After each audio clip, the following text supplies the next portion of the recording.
दुसऱ्या याच्यात कॅमेरा आहे आणि तो जीवाकोश म्हणजे जीभ अशी असते सापाची आणि अतिशय बारीक असते, त्यानं तो वास घेण्याचं काम करतो. आणि इथं वरच्या बाजूला थोडंसं मी दाखवण्याचा प्रयत्न करतोय. आता हा मेलेला असल्यामुळे दाखवता येणं शक्य आहे, लक्षात घ्या. हे तुम्ही बघू शकता, ह्याचे विषारी दात असतात, असे मांसामध्ये ते झुकलेले असतात, लक्षात घ्या.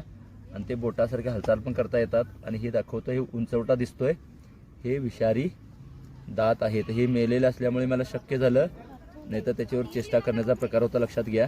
आणि अशा प्रकारे हे नाकपुडे असतात, हे डोळे असतात. सापाला मात्र कान नसतात, त्याला ऐकायला येत नाही. आता हा साप सुद्धा तुम्ही बघू शकता, हा तर मेलेलाच आहे, लक्षात घ्या.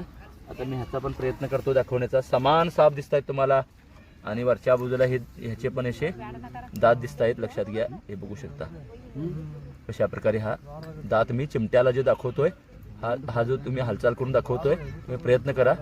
हा याचा हा हे बघू शकता तुम्ही, कॅमेरा दिसत असेल तर. हा हे दाखवतो मी, हा याचा विषदंत आहे.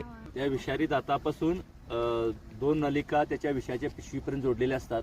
साप जेव्हा फणा करतो किंवा चावण्याचा प्रयत्न करतोय, अगदी इंजेक्शन तुमच्या शरीरात टोचल्यानंतर आपण पाठीमागून जे डॉक्टर दाबतोय त्यातला आतला औषध शरीरात जातोय, त्याप्रमाणे ती विष ग्रंथी दाबली जाते आणि आपल्या केसात किंवा बारीक नलिका त्या दातांना जोडलेल्या असतात. आणि दाताच्या टोकाला नसून तर वरील भागाला थोडंसं छिद्र असतंय, त्यातून विष बाहेर निघत असतंय. चावल्यानंतर साप पलटतोय म्हणतात चुकीचं आहे. कधी कधी दात अडकल्यानंतर तो झटापट करतोय, पण त्याच्यासाठी त्याला पलटायची गरज नाही आहे, लक्षात घ्या. दाबल्यानंतर त्यातनं विष येतंय, पण सापाचं विषावरती मात्र नियंत्रण आहे, लक्षात घ्या. म्हणजे एका दातातून कधी विष सोडतोय, कधी सोडत नाही, कधी कमी जास्त विष सोडतोय, कधी कधी सोडत नाही, लक्षात घ्या. त्यामुळे सापाचा विषावरती कंट्रोल आहे आणि शक्यतो तो माणसाला चावतोय तेव्हा आत्मसंरक्षण चावतोय. त्यामुळे विष सोडतोय आणि मारतोय, मारण्याइतकं विष सोडतोय असं म्हणता येत नाही. धन्यवाद.